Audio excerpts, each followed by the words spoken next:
అందరికీ నమస్కారం అండి. నేను అఖిల భారత కాపు సమైక్య స్టేట్ వైస్ ప్రెసిడెంట్ గా పనిచేశాను.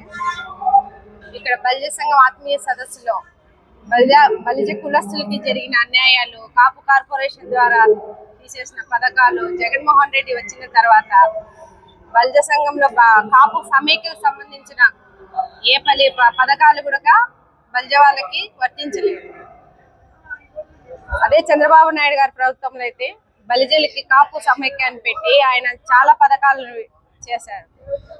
ఇప్పుడు వచ్చేసి అటువంటి పథకాలు ఏవి లేవు. ఇక్కడ ఒక ఆత్మీయ సదస్సుని పెట్టి ఈ పొద్దు మనం వదరాల రెడ్డి గారిని గెలిపించుకొని నెక్స్ట్ పైన మనం చంద్రబాబు నాయుడు గెలిపించుకుంటే మా కాపులకు ఏదైనా మేలు జరుగుతుందని కాపు సంక్షేమం తరఫున మేము కోరుకుంటున్నాము.